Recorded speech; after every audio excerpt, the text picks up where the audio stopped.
Welcome, harmOny Davies, to the Farm Dog Podcast. I'm so excited to be talking to you. Hey, Aaron. It's great to be talking to you too. um, our audience doesn't know this, but we actually have worked together in the past and have known each other for a little while. But every time I chat with you, it's just it brightens my day. So I'm excited to have you here. Yay, Um, good. to start off, harmOny, why don't you just tell me a little bit about your background and history and how that led up to um, you being involved with farm dogs, herding dogs in particular. Okay, so we're not going to go very far back because I've always been around animals, and I grew up on kind of a pseudo ranch, but it wasn't a real ranch. But there were animals there. Anyway, fast forward to 2016. um, I got a job as a goat tender. I don't want to say herder, but I guess I was technically the goat herder at Cherokee Ranch and Castle down in Sedalia, and they had 22 goats. They wanted me to move around the property to eat weeds, the 3,500-acre property.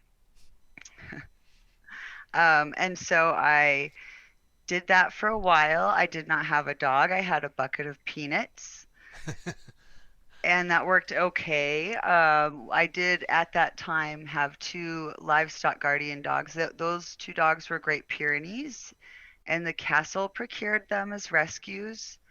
Um, and they were some of my first experience with the livestock guardian dog. One of them was really friendly, and one of them was really skittish, and it was a mother and daughter pair.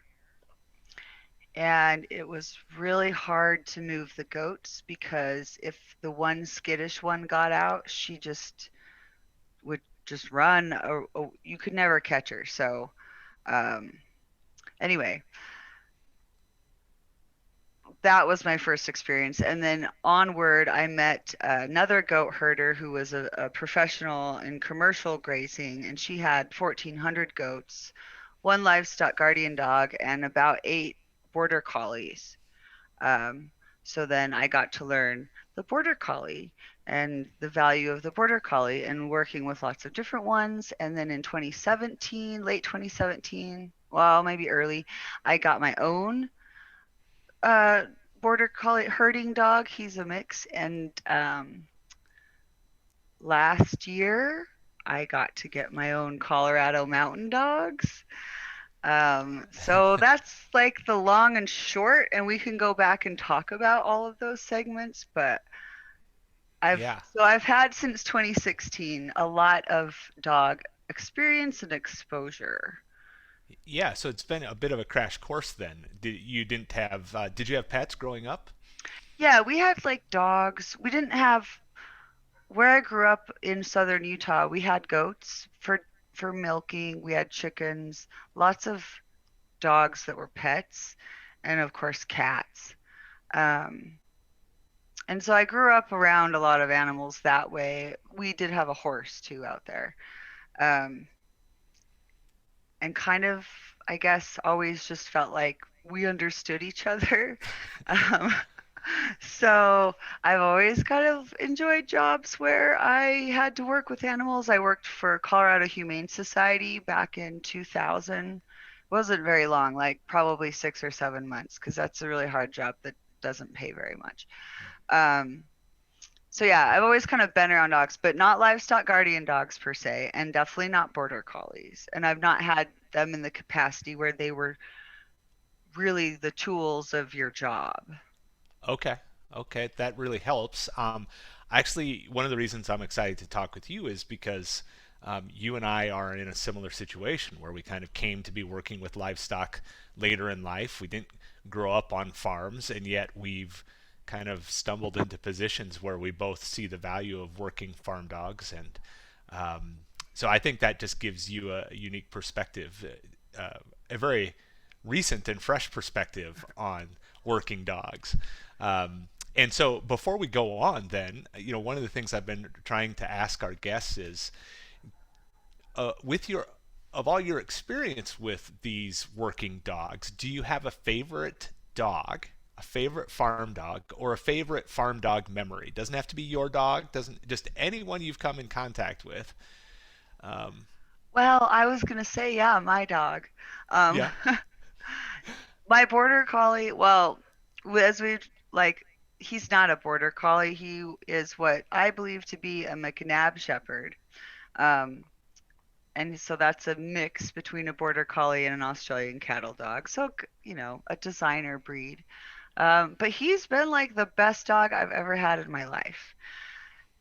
And I will say though, as far as like the best memories, there was this one dog I worked with, and he had a lot of McNab traits. He looked more like a McNab than a border collie, where he had the straight up ears and just he was mostly black with a little bit of white, and he's just a little leaner, shorter fur. His name was Flint, and he was owned by my previous boss at Goat Green, and he was a rescue, so he was a little nutty. Um, and Flint always went wide. So if you told Flint to go get the goats and whatever command, whether it was away or go by or just go bring them, he would go so wide. Like if this is the goat, normally dogs would go here. Flint would be out here, like on the other side of the highway. He would go wide. But one time we were working a mountain property, and I got up in the morning and I looked out the window, and there were some goats in the fence, but it just didn't look like 250. Um, and so I looked down at Flint and I said, "Where are the goats?" And Flint just he took off. Um, and I was wandering around this mountain property. It's 5-acre plots, of houses. And so I've wander on to the next property, and I'm calling Flint because now he's not come back. He's just gone. And I look up this hill because this is mountainous terrain, and because I heard something. And I look up there and I don't see anything. And I call Flint, and and I'm looking at the top of this hill, and I just see his head appear, and he looks at me and gives me this really pointed look, and then he disappears again. And so I know Flint has found the goats. Yeah. And I go, and sure enough, at the top of the hill, there was the rest, like the 100 goats that had wandered off. And Flint's just sitting there, holding them right there. Like he had rounded them up into a tight circle and was just like waiting for me to get there so we could bring them back to the herd.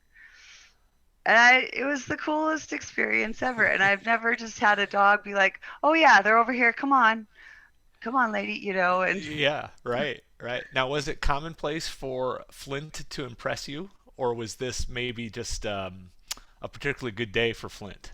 this was a good day for Flint. Because Okay. while Flint was really good at going wide, that's about all he was good at doing. Okay. He was losing his hearing, and so there were some visual commands I could do with my hands. But once he decided what you said, whether it was what you said or not, he would just he would just work the herd in that manner. And it wasn't always what you wanted him to do. So he was a difficult dog to work with, but that time he was the best dog I could have had with me. Wow. That's a great story. That leads me to a question of you worked for this large goat grazing company called Goat Green, and we should mention here, by Goat Grazing Company, it's the same as similar to Goats on the Go, who you are now Hmm. a Goats on the Go affiliate in Yes. the area south of Denver, Colorado. And so you're using goats for vegetation control, and in your neck of the woods primarily for um, fire, wildfire prevention, Yep. removing extra fuel, extra vegetative fuel.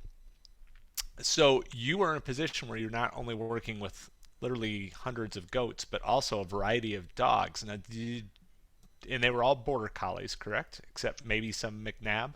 Yeah, Flint definitely was some kind of not just straight border collie. He was Okay. a little different, Now, but everyone else were border collies. okay, okay. Did you find that you could just step in and work with any of these dogs, even though you weren't the one who trained the dog day to day? You know, were they biddable for you? Did they all have different commands? How did you handle that? It varied by dog, and they all, because they were from the same place, she had kind of trained them all the same commands. Um, so like in dog border collie herding world, oftentimes you'll hear the command come by in our world, and that just means circle the herd clockwise. Come Uh-huh. by, circle the herd clockwise. Well, ours was go by. So if we told the dog to go by, they would know circle the herd clockwise, and away is counterclockwise. So Okay. they all knew those basic commands. They knew look back, which is if you're going forward and you need your dog to look back because there's a few goats that haven't caught up, you tell your dog look back, and they would do that.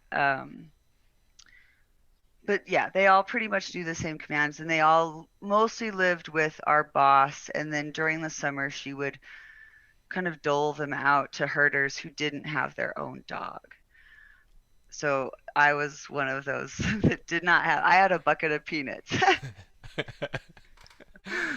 So when you first were assigned a dog and you got to put down your bucket of peanuts, did you see immediately see the value? Like, did you immediately say, okay, now I'm well equipped? Yes. So in that job, I learned the term person of authority, and the dog is the person of authority when it comes to goats or livestock, really. Um, and it was so great to have finally have a person of authority because the bucket of peanuts was not authoritative enough, you know. Um, Right, right. now, I will Okay. say that to answer your previous question, and then we'll kind of lead into this, not all the dogs worked for me. Um, one of her main herding dogs, Banjo, hated work. Like, we finally came to an agreement, but the first few times, she would just stop and go back to the barn. Now, we weren't out on jobs in the very, very beginning, and this was good because I, I mean, but this dog was just like, no, I don't think that you know what you're doing, and I'm not working for you. And so she just wandered off, and I had to like stand there looking at, 200, well, it was like 500 goats wandering away. Like, what do I do? Um, Luckily, Flint came by, and After going wide to get yes, there, right? he showed up, and so we were able to go back to the barn. But yeah, it was those dogs. They had to warm up. Some of them had to warm up to you. Some of them did not care who you were. If you were giving them a command to go work, they were happy. Ah, It was better than a treat, you know. You could have bacon in this hand or a command, and they would prefer the command. right. So they didn't Just, care who the command was coming from, just that the command was saying, go do your job. yeah. Oh, yeah. And I mean, none of these dogs like to play with balls or frisbees or anything like that. They were all just into doing their job. And Mhm. then if they weren't doing their job, they were into just kind of laying around. Right, right. Can you can you describe for our audience how herding dogs are helpful? On the farm is fine, but specifically in the context of your goat grazing operation and in that larger goat grazing operation that you worked with before, just day to day, how do you use herding dogs to get the work done? Well, one of the big things is loading into the trailer. So getting from home base to the job. Um, having a dog, encourage your goats onto the trailer. And then, once you've got half the herd on the trailer, there's those ones that turn around and they want to get out. The dog keeps the goats pointed in the right direction, so they are literally all going in the trailer and it doesn't stop. And then they're all in the trailer and you can shut the door and you're not fighting with having, so you save time. Um, on the job, is this still okay? Sorry, Yep. I'm Nope. okay. Sounds good. Um, on the job, once you get to a job site, obviously you don't want to let the goats out of the trailer until you have your fencing set up. But when we were working big commercial jobs, we were doing huge amounts of acreage, and oftentimes the target area would be in a place that was pretty unreachable by vehicle. So we would have to open the semi trailer doors, at the edge of the property and let all the goats jump out and then use the dogs to get them to their location and in their electric fence or whatever. But we also had jobs where, or even now I've got a job coming up where the client has the need for the goats to walk through an area, but we don't want to fence them into an area because the elevation and the rockiness, it's not going to work. And we also don't want them to stress certain trees that are in that area. But there's a lot of weeds. So, what we're going to do is use the dogs to bring the goats in and just kind of slowly graze them through that area, just a one pass kind of graze. I see. And that gives us that control. Whereas if we were just using fencing, we wouldn't have been able to work that part of the property. It would just have been too time consuming. But with the dogs, we can shorten the amount of time when we're putting goats in an area. Um, so that's really, they're Okay. really great that way, and they save a lot of time that way. And also, if you've got something happens and you need to, maybe the goats all get out and you get to the job site to just check on the goats, and all of a sudden they're all over the neighborhood, you cannot run as fast as those goats, but your dog can. Right. Right. Right. So you've seen videos of them out, in California neighborhoods. I've Well, they seen it in person too many dogs, times, actually. yeah. Yeah. Yeah. So the dogs are great for that. Luckily, we haven't had many escapes like that happen yet. Sure. Knock on wood, but Well, I'm pulling for you. Yeah. thank you. Hey, Harmony, I'm going to have you take that mic and just push it down a little bit further. There you go. Like that. Thank you. Okay. Yep. Sorry. Perfect. Um, yeah.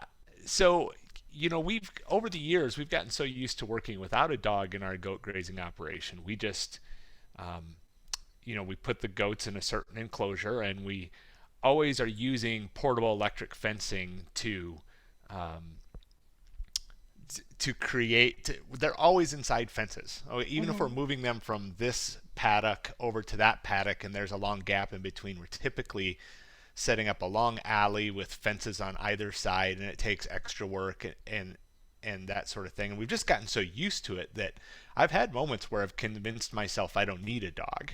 Yeah. But I I think there's something inside me that says maybe I don't know what I'm missing. So convince me that I need a herding dog. Well, I mean, okay. I will admit, when Russ and I first went to Goats on the Go training and saw that nobody had dogs, we were like shocked. We were like, how are they wasting all their time building alleyways, and all this. That right there, Aaron, building alleyways. That right there. When I finally get have a trained herding dog, am I going to say to myself, how did I ever do this without a dog? Yeah, Yeah. I think you are. Because I mean, now also, like, my goats have gotten pretty trained to certain things. Like, I can lead them around with a bucket of grain if I want to. I still can't get them to all get in the trailer at once with a bucket of grain. You Uh, can get them all loaded up in the trailer so fast with a dog. You'll right. just, it'll blow your mind. And for our business, that is of special importance because most people don't trailer their goats over and over and over again. These Right. aren't for most people. The goats don't go every someplace new every few days. And so yeah, that's true. Our goats do get on and off trailers a lot, and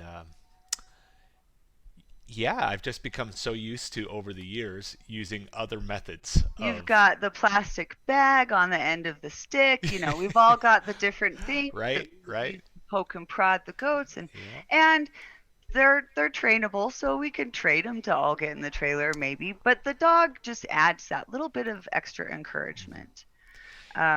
It's really nice. And also, if you're trying to get one goat out of a herd of goats, dogs can help with that as well.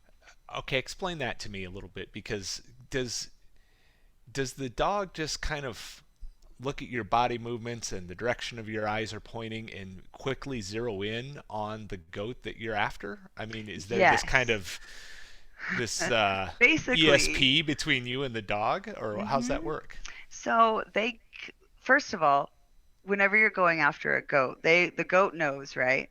Yeah, So amazingly, they always yes, know. they Yeah. always know. And even if they're standing with 20 of their friends, that one knows you're looking at them. Well, the dog knows that the goat knows. So everyone starts to get to know who you're looking for. But Ah, the dog does take cues off of your body language. I do think, based on my experience, that there, the goat does some signaling on its own as well because it knows it's being singled out. it gets So it nerved kind of up it gets, maybe, yeah. and So the the dog can dog read that. senses that as well. Um, and if you're good at roping, lassoing, then great. The dog will just separate the goat just enough from the rest of the goats that you could get a lasso around that goat versus 10 of them when they're all tight together. Or I've had my dog push the goat at me. So he'll get behind the Uh, goat and push the goat at me, and I've been able to just grab the goat. Um, I have worked with some of the other dogs who were overly aggressive and would hurt the goat if they felt you were singling out a goat. So you have to know your dog if you're going to go have them be one on one with one livestock animal like that. I see. Because I have seen goats get really hurt by border collies just being too aggressive because they think they need to get really aggressive with just that one animal. Hmm. So that's a huge thing when you first start working with any dog is you want to know what kind of bite it has. Does it have a soft bite, a hard bite? Is it gonna break your goat's leg? And train that out of your dog. My dog, when I first got him, he bit and he hurt a goat. He tore some skin pretty good, and we had to catch it and doctor it. He didn't break the leg, but after that, like every time he went to bite the goat, he was corrected.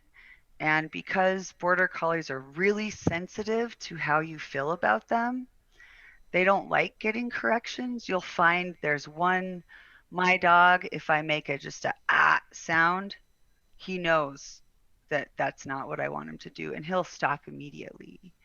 Um, because they want to please you. Like that's the Hmm. magic of these dogs. They want to please you so, and they're so smart, so you can't fool them. But you can definitely show them how to best please you. And as long as you know, give them the correction and then state the appropriate command. If they do the appropriate command, good. If they don't, give them the correction, restate the command.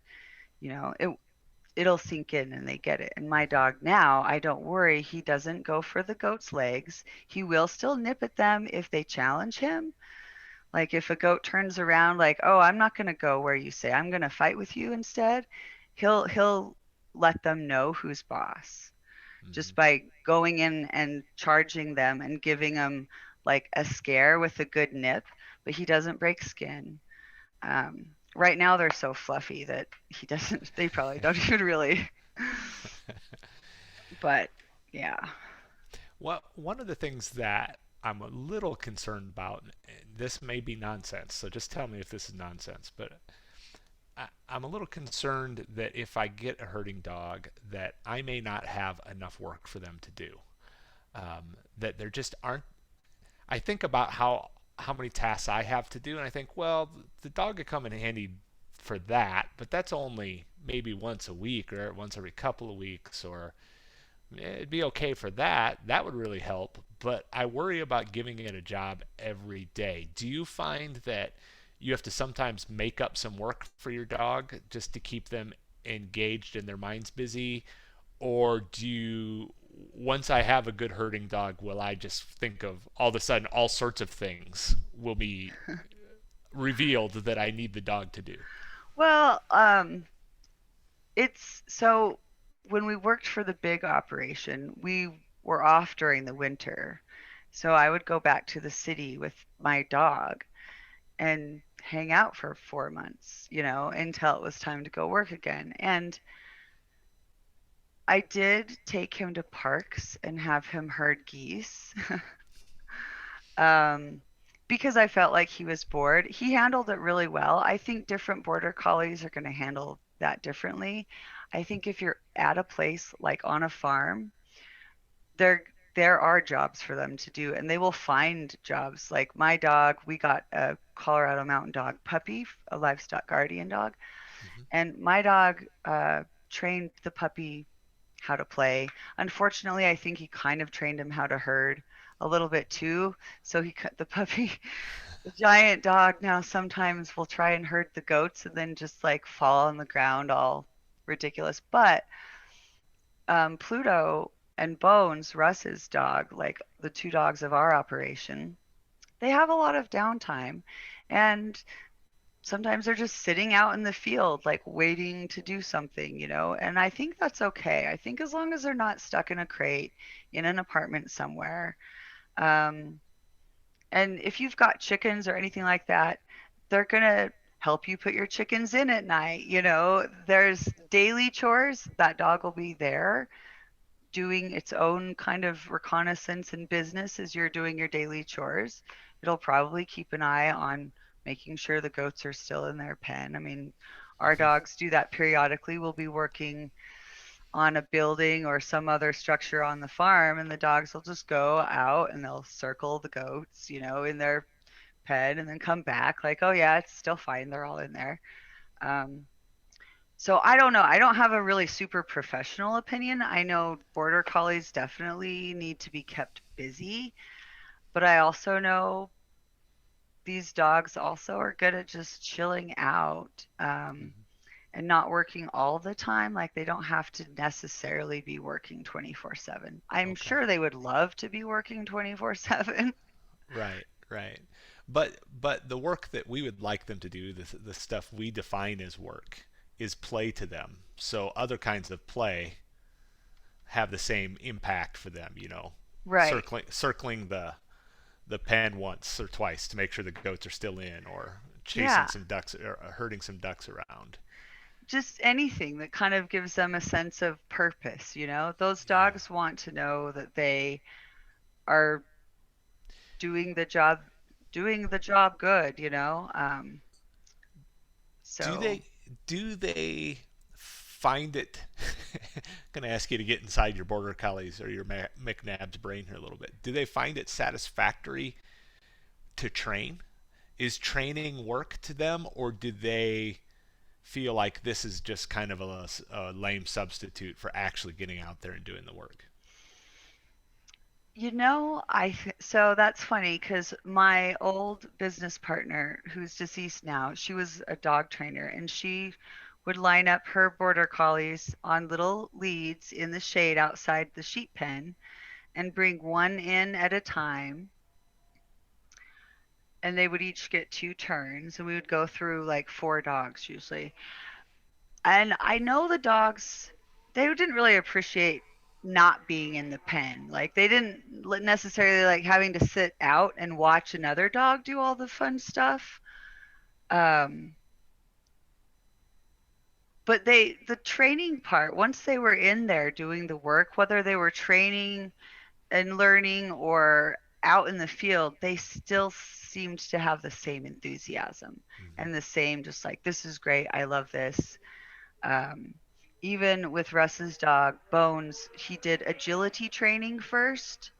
And so he was super excited to go to agility training and do the different things that, was required of him then. So I think I think they do like it. I think it just enhances some of the stuff that's already kind of in there, like that they're already knowing that they have this job to do and they just need you to show them what the, tools or the words are for how to do that kind of thing. Right, right. Huh. All right, so we've mentioned it several times already in the podcast. I'm sure some of the listeners are wondering, what is a McNab dog? What's this McNab? Talk to me more about that. Okay, so I didn't know what a McNab was until I got this dog. His name's Pluto, but I got him when he was 4.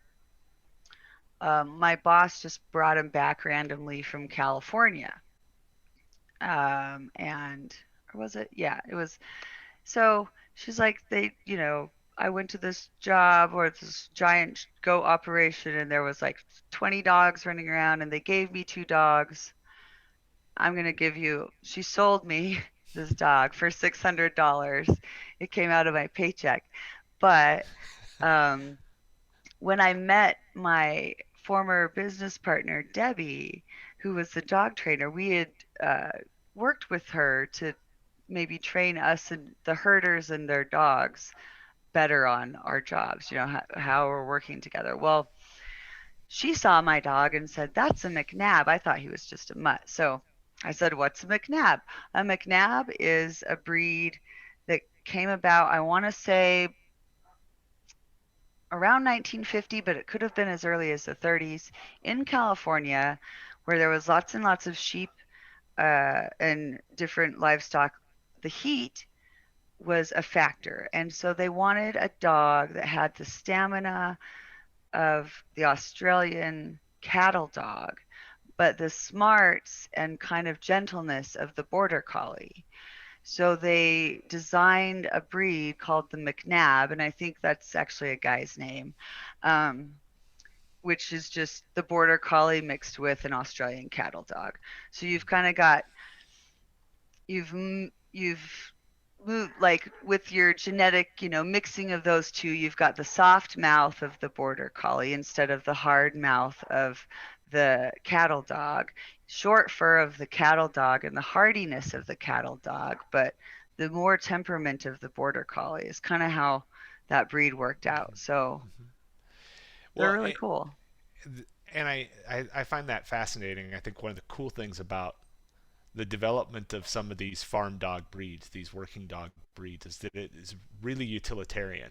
There's not a lot that goes into, well, I'd really like that color of dog, or I'd like that dog to have those markings. It's if it doesn't have a functional component to it, it's not something that traditionally farmers and ranchers bred for. And so Yep. I, and I think what's really interesting too is they weren't really too concerned about keeping so-called pure bloodlines. They wanted a dog that performed and helped them earn a living. And Right. I think stories like that of the McNab are just really really cool.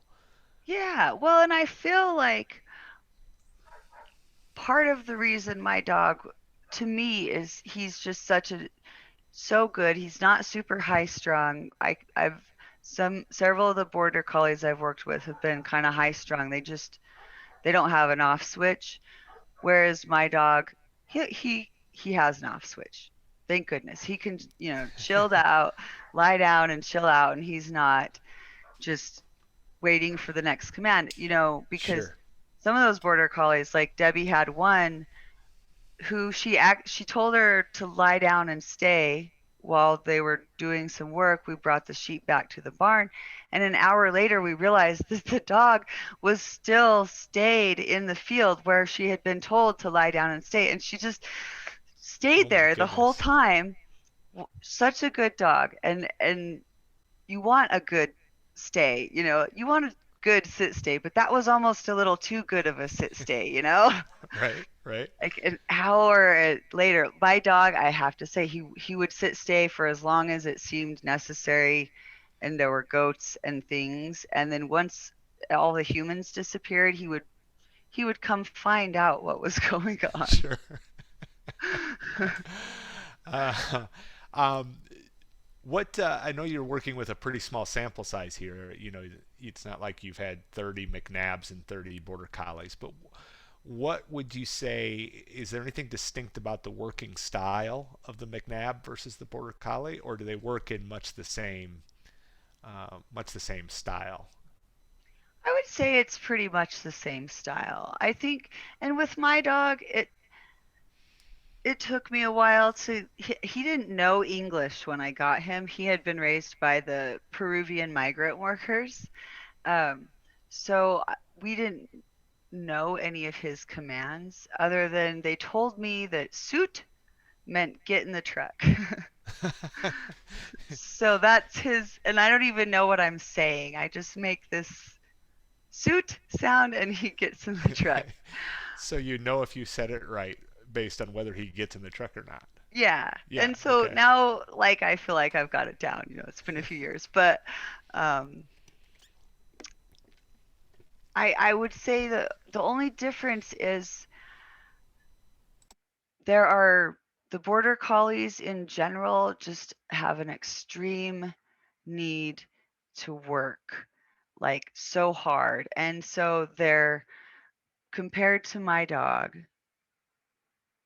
like you just have to be on them with every single command and make sure that you're really consistent and everything. My dog will, he's fine if I don't use the full command, or maybe I just say, I point and I say, but go slow.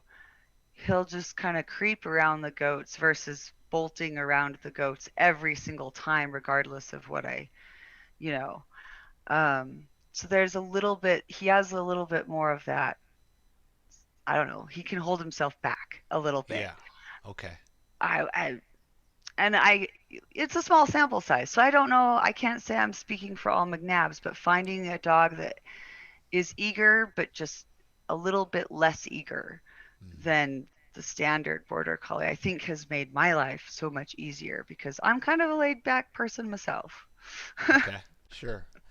Do you have a preference for males versus females in herding dogs? I prefer males. The females, the only reason I don't prefer the females, and well, Banjo, the one that didn't want to work for me, she was a female.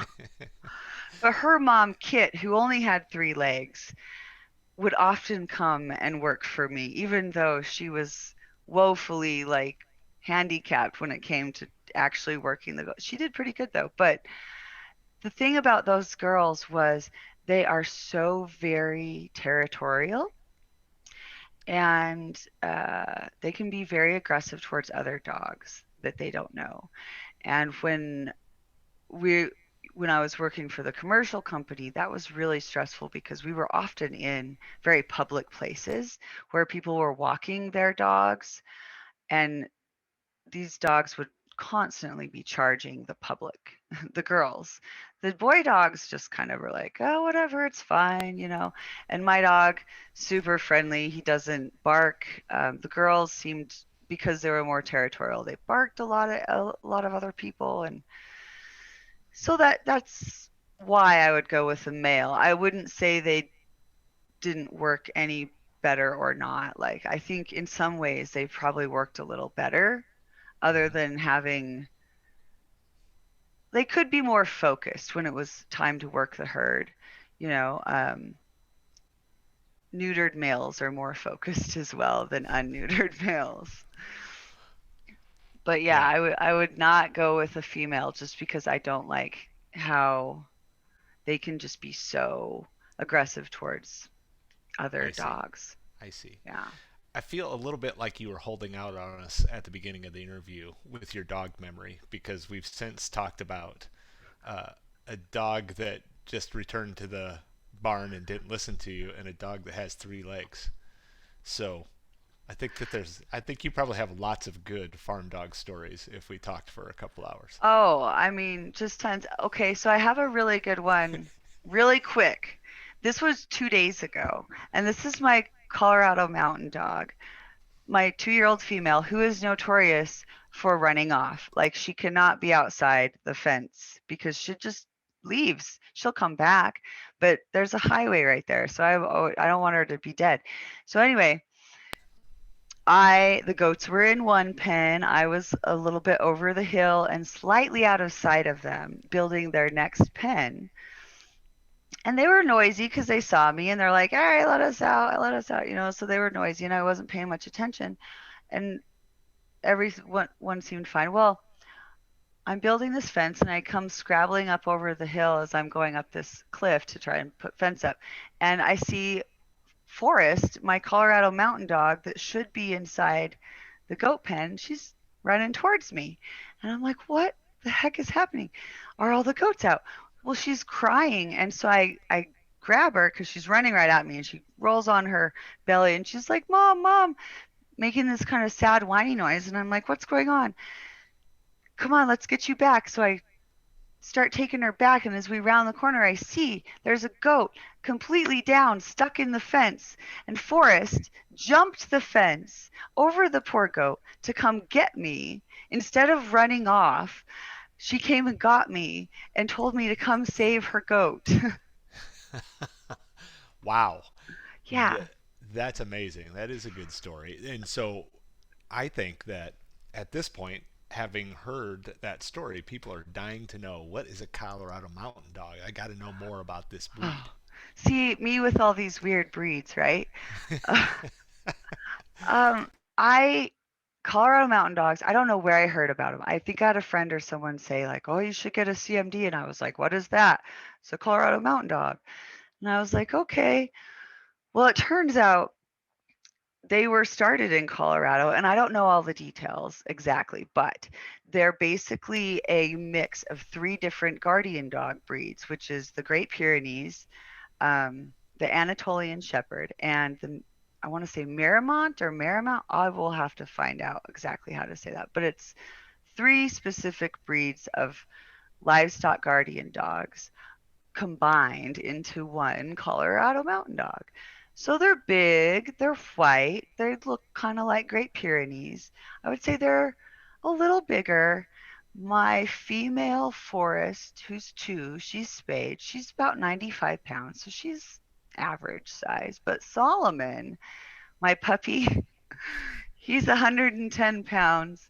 And he's like he'll be a year. Oh, this month. So he's a year, but he's gonna be about 135, I think. Like he's my height. He's huge. He just is huge, and but they're very smart. They're very independent. Livestock guardian dogs are nocturnal, so they're not good house pets ever unless you live in the middle of nowhere.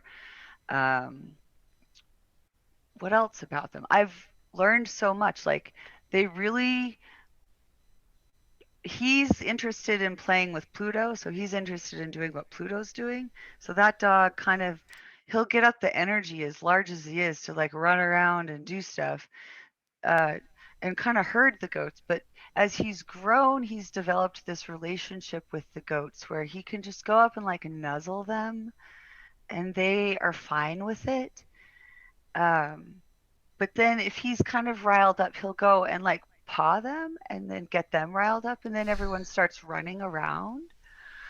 And then that's when he starts to kind of herd them and it's it I don't know if it's a good or a bad thing, but I've kind of told him no, don't do that, cuz sometimes I just they're inside an electric fence running around and I just don't know what could happen.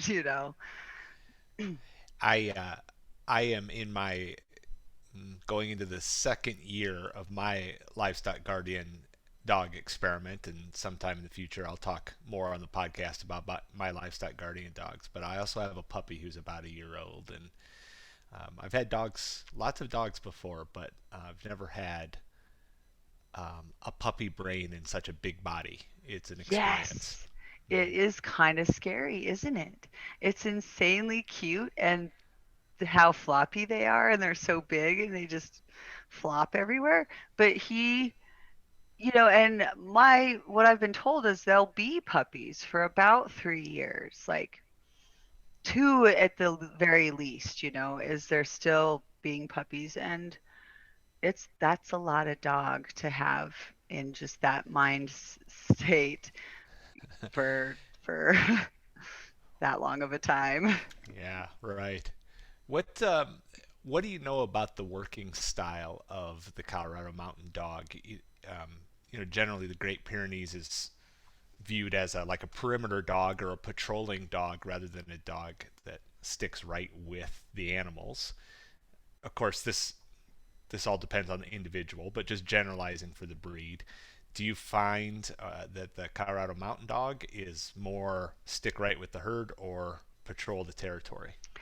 They are kind of a little, so I think very much like the peers in that they patrol, and also a lot like most livestock guardian dogs. They do better in pairs. I think that they would actually do best in threes per chance, because what I've seen is one of them will kind of just lay with the goats while the other patrols.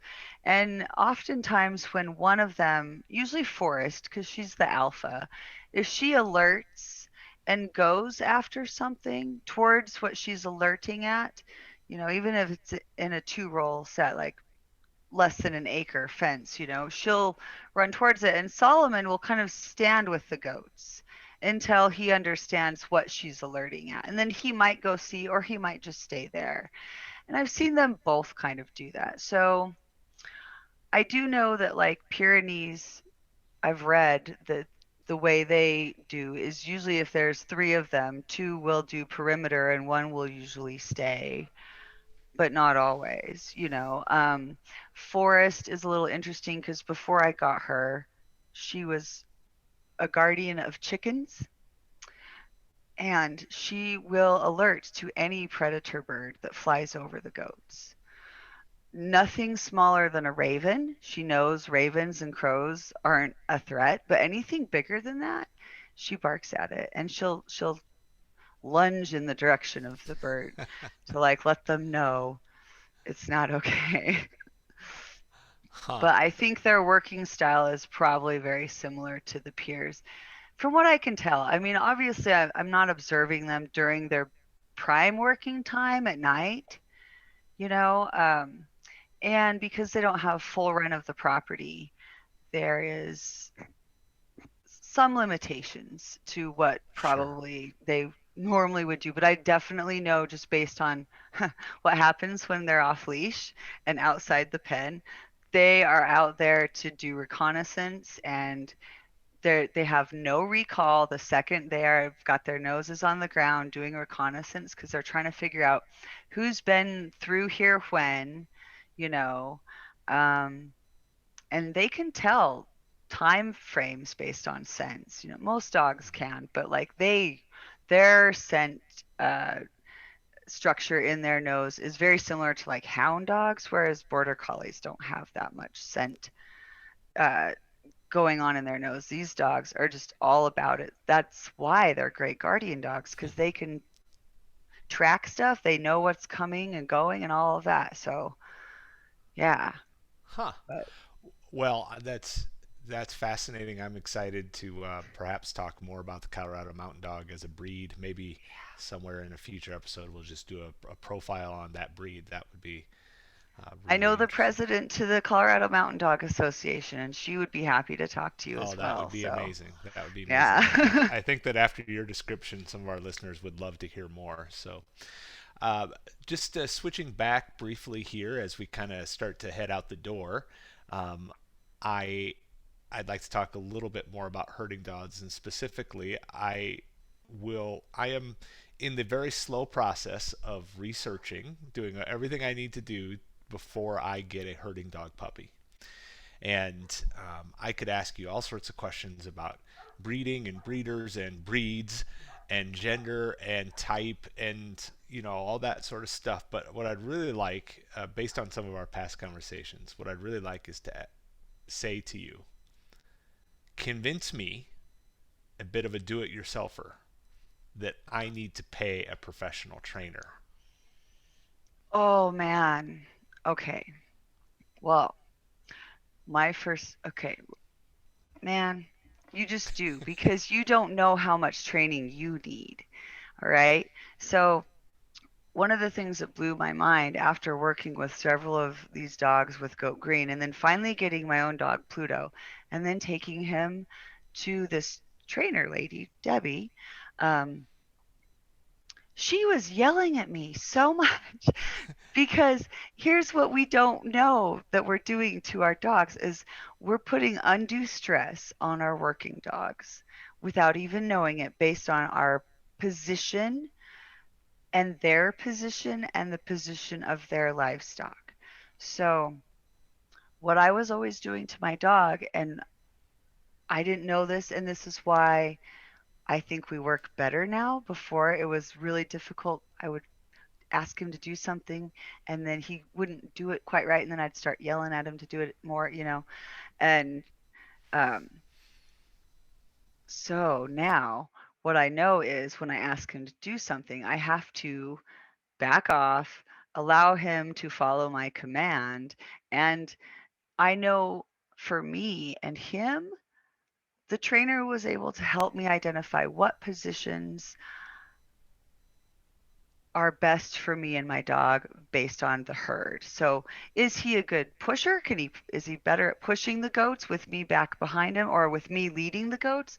Or is he better if I'm behind the goats and he's circling on either side? Um, and it's so hard to explain without a visual, but I will just say like going to a trainer will open up so much that you just don't know. Like I you're stressing your dog out and you don't even know it. And you won't know it till you go to a trainer and you work your dog with the trainer and they tell you how you're stressing your dog out or not. Um, and I'm not talking like, I'm talking when you're ready to get working, not when you're trying to keep your puppy border collie entertained and taking them to the agility classes and stuff. When you're ready to have a dog that is a good tool, you have to have you've never made this tool before. You need a class. It's like with anything new, you want this to be you you're going to have to give yourself a little education so that it works out the best for both you and your dog. And I think you could watch YouTube videos all day long and like about herding and stuff and maybe do it yourself, but you'll always have a level of frustration that you just won't have if you get a professional involved. And it doesn't have to be forever, just a little bit. Yeah. You hit on something that I had not thought about, which is that um, a trainer will be better able to recognize the unique characteristics and strengths and weaknesses of your dog and then help you build the training regimen around those things. Mhm. Um, and especially with herding dogs, where at least from what the little I know is that some are more naturally driving dogs, some are more naturally gathering dogs, and I certainly think that that would affect how you go about training if you can have somebody who knows what they're doing point those things out to you. And Exactly. Like I was always trying to get Pluto to go around the herd and do things that were just not natural to his comfortable, like the way he was really good at herding. I don't want to say comfortable, but he's good at it in a certain way with doing it a certain way. And so once I realized that I was pushing him to do stuff that wasn't making sense and we switched it around slightly, he'll still do everything I need him to do, but our positions are different. And I keep our positions in mind. And so instead of sending him to walk the herd forward from the sides or like the front or whatever, he's always in the back doing things and I move, but never to the front. I can never lead if I want Pluto to push the goats, right? And probably if I go through more training with a professional, which since my trainer died, we actually found a good training farm. We just have to go now. But we're going to because we both still need to keep our dogs sharp and that training like it does help us a lot. well, that's excellent advice, and I really value that advice because you're not a professional trainer.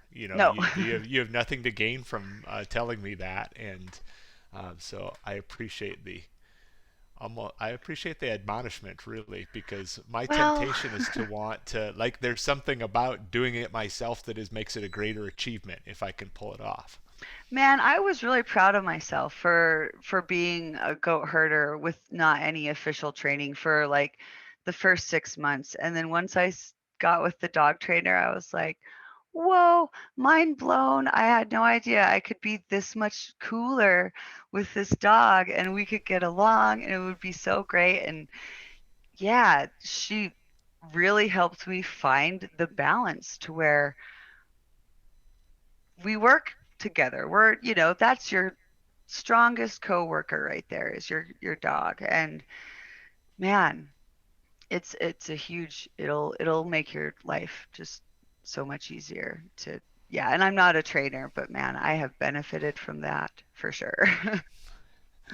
I think that's a great place to stop. harmOny, thank you so much for your time tonight. It's been a blast, and you've given us a lot of great information. So, thank you. Have a great evening. We'll Thanks, talk to you Aaron. soon. Thanks for having me. You bet. Bye bye. Bye.